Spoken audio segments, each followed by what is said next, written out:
गुरु कैसे होने चाहिए, गुरु के अंदर क्या योग्यता होनी चाहिए, गुरु के अंदर किस चीज़ की ज़रूरत है कि वो लोगों का मार्गदर्शन कर सके, लोगों का भला कर सके, लोगों को सही रास्ता दिखा सके। गुरु का मेन काम है लोगों को रास्ता दिखाना, सही ज्ञान देना, उस रास्ते पे खुद भी चलना। आम तौर पे समाज में मैंने एक चीज़ को बहुत ज़्यादा देखा है, क्योंकि गुरु तो हर इंसान बनाता है, लेकिन वास्तव में गुरु होना कैसा चाहिए, गुरु के अंदर जो इंसान गुरु बनता है उसकी जिम्मेवारियाँ और लोगों से बहुत ज़्यादा गुना बढ़ जाती हैं। अगर वो उन सब जिम्मेवारियों को निभा सकता है तो ही उसको गुरु बनना चाहिए, वरना दिखावे में कुछ नहीं है, किताबों में किताबी ज्ञान में भी कुछ नहीं है। क्योंकि किताबी ज्ञान लोग बागों को है, सामने वाले को जो इंसान सही रास्ता दिखा रहा है किताबी ज्ञान के द्वारा और उस पर खुद अमल नहीं कर रहा, वो गुरु कैसा। आम तौर पे लोगों ने हर चीज़ को प्रोफेशन बना लिया, हर चीज़ को प्रोफेशन के तौर पे उनको पैसा चाहिए। गरीब लोगों के साथ अलग तरह का बर्ताव होता है, जो ज़्यादा पैसे वाले हैं उनके साथ अलग तरह का बर्ताव होता है। क्या है ये? सबसे पहली चीज़ तो ये है कि गुरु इंसान, वही इंसान को गुरु होना चाहिए और उसी इंसान को गुरु बनाना चाहिए, उसी इंसान को गुरु मानना चाहिए जो आपकी ज़िंदगी में, जो आपके हर समय, आपके हर कदम में आपके साथ खड़ा हो और आपको हर कदम में सही रास्ता दिखाने की क्षमता रखता हो, वही केवल गुरु बनने के लायक है।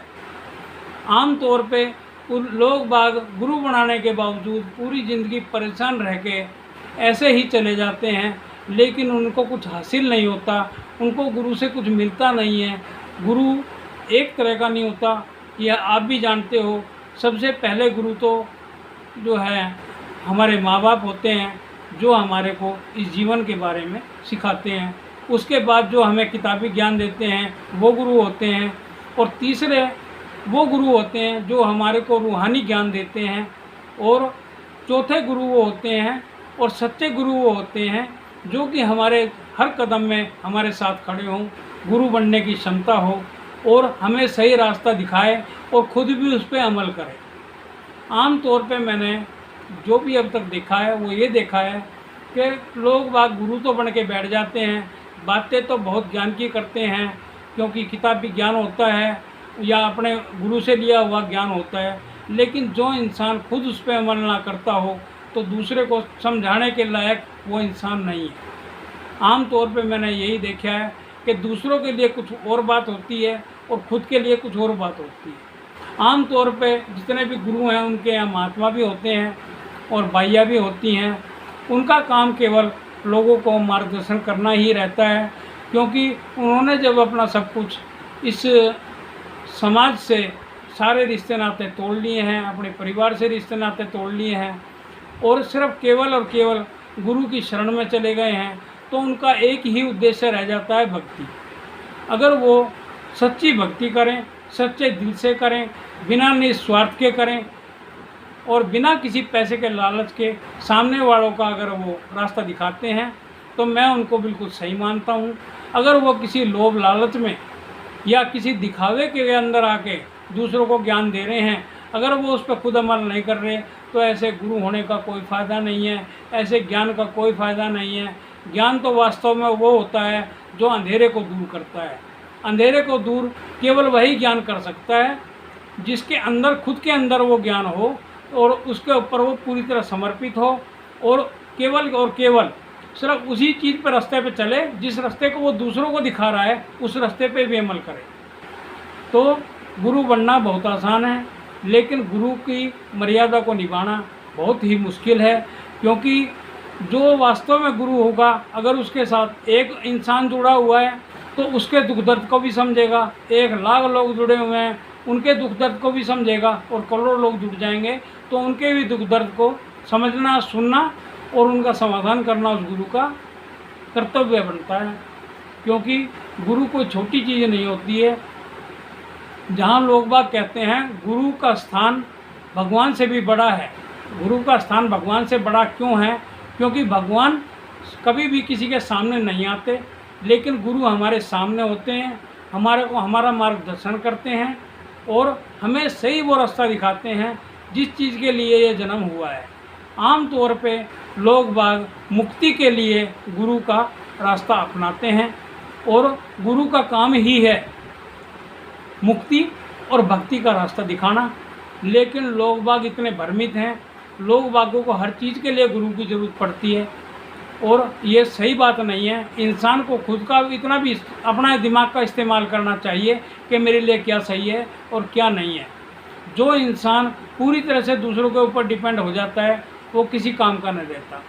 तो इंसान को सिर्फ उन चीज़ों को सुनना चाहिए, मानना चाहिए और अपनी ज़िंदगी में उसको उतारना चाहिए। आम तौर पे लोग बाग सुनते हैं, सुनने जाते हैं, सत्संग सुनने जाते हैं, बहुत दुनिया जाती है, लेकिन उस पर अमल करने वाले कितने लोग हैं और जो सत्संग सुना रहे हैं वो उस चीज़ पे कितना अमल कर रहे हैं। सारी चीज़ों का, हर चीज़ का महत्व है, लेकिन समझने वाला कोई नहीं है। आम तौर पे हम शमशान घाट में जाते हैं, किसी भी मुर्दे के साथ जाते हैं, 5 मिनट के लिए हम एक नई दुनिया में चले जाते हैं और 5 मिनट तक ही उसका असर रहता है, जब तक हम उसकी बाउंड्री में रहते हैं। आम तौर पे जब इंसान शमशान घाट में जाता है किसी मुर्दे के साथ, किसी रिश्तेदार के साथ, तो वो बहुत कुछ ऐसा चेंजिंग लाता है अपने अंदर या महसूस करता है जो कि आम दुनिया से अलग है, लेकिन वो उतने समय के लिए ही है जितने समय वो उस 4 दीवारी के अंदर है। और मैंने अपनी ज़िंदगी में यही अनुभव किया है कि मैं कभी भी किसी के साथ अगर शमशान घाट में गया हूँ तो जो मेरे सोच अंदर रहती है वही मेरी सोच या वो मेरे कर्म बाहर आके भी रहते हैं। आम तौर पे दुनिया बहुत जल्दी भूल जाती है और जो इंसान जाता है, मेरा एक नियम है, मैं जिसके साथ जाता हूँ उसके लिए वहीं पे बैठ के आधा घंटा 1 घंटा जो भी भगवान के निमित्त मैं जाप करता हूँ वो उसकी आत्मा को ही समर्पित करके और आ जाता हूँ। एक इंसान किसी दूसरे के साथ जा रहा है तो इतना ही कर सकता है, लेकिन ये अगर हर इंसान करे तो मैं कहता हूँ कोई इंसान कितना भी पाप कर्म किया हुआ हो उसका भी भला हो जाएगा जाने के बाद। क्यों? उसकी जो वहाँ पे लोग होंगे उसके साथ में, उनकी दुआएं ही उसको उसका बेड़ा पार लगा देंगे। लेकिन इंसान के पास समय नहीं है, यह हम लोगों का दुर्भाग्य है। आम तौर पे सारी दुनिया इस चकाचौंध में दिन रात भागती है, लेकिन हासिल कुछ नहीं होता और 100 में से 99% लोग आज भी परेशान हैं। वो परेशान सिर्फ इसी वजह से हैं कि उनको पता ही नहीं है कि हमें करना क्या है। सही मार्गदर्शन बहुत ज़रूरी है, सही गुरु का होना बहुत ज़रूरी है। आम तौर पे लोग बाग के सबसे भारी कमी ये देखी है कि आम तौर पे लोग बाग जो है हर चीज़ को पैसे से तोलते हैं। इसीलिए हर इंसान, जिस इंसान को ज्ञान भी है वो उस ज्ञान को बांट नहीं रहा है, वो उस इंसान उस चीज़ को बेच रहा है। यानी हर इंसान ने अपने ज्ञान की भी दुकानदारी बना ली है, जबकि ये दुकानदारी नहीं है। ज्ञान ऐसी चीज़ है, आना हो तो 5 साल के बच्चे में होगा और नहीं आना होगा तो 85 साल के बुजुर्ग में भी वो ज्ञान नहीं होगा जो होना चाहिए।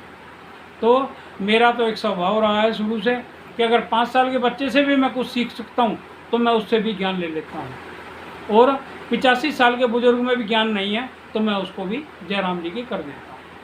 तो इंसान देखो, हर इंसान समझदार है, हर इंसान आज की डेट में पढ़े लिखे लोग हैं सब, और हमारे जो बच्चे हैं वो तो हमसे भी बहुत आगे हैं ज्ञान के मामले में, क्योंकि जो हमारा समय था वो ना तो टीवी का था, ना ही मोबाइल का था, ना ही कंप्यूटर का था।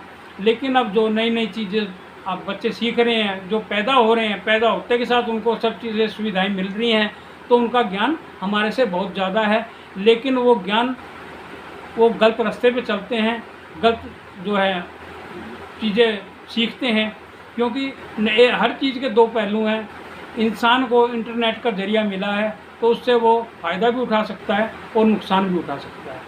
सीखना उसने है, समझना उसने है। अगर अच्छे के पीछे भागेगा, सीखने के पीछे भागेगा तो आगे बढ़ेगा, और अगर फालतू के चक्करों में रहेगा, कार्टून देखेगा, फालतू के दुनिया भर की फिल्मों के चक्कर में रहेगा तो ये समय बर्बाद करेगा। माध्यम तो बनना था वो बन गया, लेकिन उसका कौन इंसान कैसे इस्तेमाल करता है वो उसके अपने हाथ में। तो मैं अपने टॉपिक को ना छोड़ते हुए सिर्फ एक ही चीज़ के ऊपर बोलूँगा कि गुरु इंसान ऐसा बनाए जो गुरु हमारे हर कदम पे हमारे साथ खड़ा हो और हमारे को हर कदम पे हमारा रास्ता मार्गदर्शन कर सके। उसी गुरु को आगे बढ़ाते हुए और जो है, नमस्कार।